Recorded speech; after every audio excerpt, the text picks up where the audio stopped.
Курултай бул ушу азыркы биз жогорку кеңеште. Илгери эле ата бабаларыбыз курултай деп киргизген экен. Ушул депутаттын иши да бул. Эл өкүлү. Бирок эгерде жогорку кеңешти атын өзгөртүп курултайдын депутаттары деп койсо, ушул ойдон конституцияга туура келип калмак да. Бирок ал туура келбейт. Эми конституцияда башка, жогорку кеңеште кирип калган да. Менде бир ой пайда болуп атат, азыр бир суроону берем, бирок Кудай сактасын, андай болбой эле койсун. Андайдын көбүн көрдүк. Но тем не менее да, вдруг дагы бир переворот болсо, дагы бир эме болсо, курултай эмне иш аткарат? Курултай чогулат да, туурабы?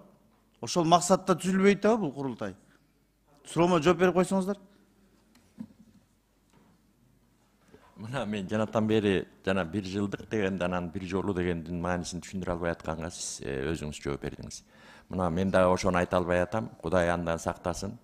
Эгерде жанагыдай абал күтүүсүз абал болуп калса, шашылыш түрдө могу мыйзам кабыл алынгандан кийин элдик курултай чакырылат. Мындайча айтканда, элдик курултайдын делегаттары келет дагы. Ошол маселени өткөндөгү немеде өзүңүздөр билесиздер, жогорку кеңештин депутаттарынын баары кетип калган, бийликтин бирде өкүлдөрү калбай калган. Ошондо элдин үнүн уга турган башка бутак жок болуп калган. Ошондуктан бул 1 жылдык мөөнөт деп айтылып аткан ушундан болуп атат, урматтуу депутаттар. Жооңузга рахмат. Мен адашпаптырмын да. Мунун маңызы ошого баратасыңар да. Ушундай ситуация болсо, жогорку кеңеш же башка болбош керек. Силер топтола калышыңар керек дагы.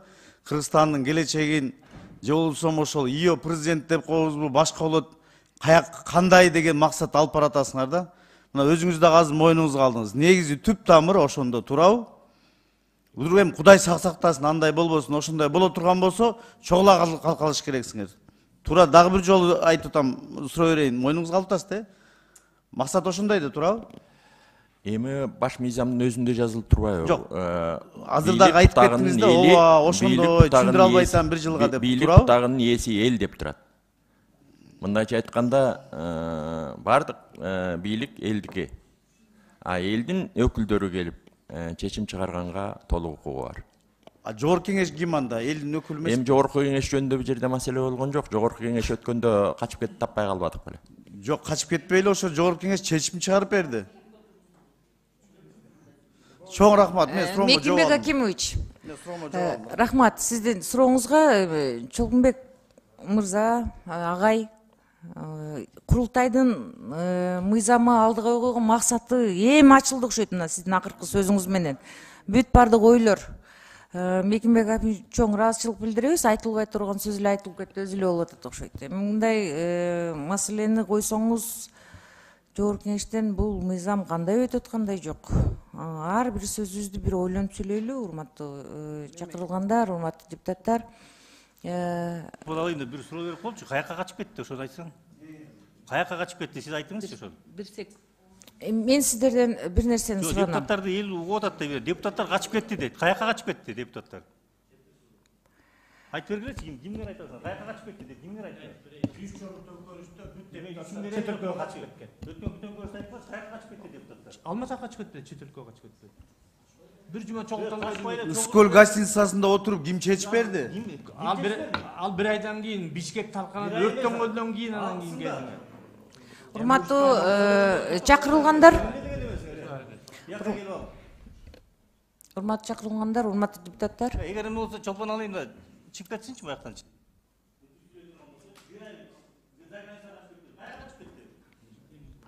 Сиз ким элеңиз атыңыз? Туура эмес да. Чолпон Алиевна. Чолпон Алиевна, мага сөз берип коюңуз. Ажыреже, туруп туруңуздарчы. Эми консенсуска келип, мына мыйзамды өтөрүш керек. Президентибиз дагы ушул мыйзам өтсө жакшы болот эле деген ой тилектерин айтып атат. Эми Чолпон Алиевна, Сізден сұрағам. кичпейилдикке берип коюңуз, мага 1 минут депутаттардын сөз авторитетин чүргөдү токтотсун. Ошол азыр депутаттар боюнча айткан мырза, сизден суранабыз. Эгер жогорку кеңешти сыйлабасаңыз, анда жогорку кеңештин төрүндө отура албайсыз. Сизге суранабыз. Бул жыйындан чыгып кетсеңиз туура болот эле. Реалий нерсени айтыш керек да, депутаттар шайлап берди го, Чолпон баары Алиевна, чогулуп туруп. мага сөз берип коюң, мен конституциялык укугум бар, суранып атам сизден мыйзамдуу жол менен. Жок, мен сүйлөп атпаймынбы? Мен тиги кишини чыгып кетсин деп суранып атам. Аппарат.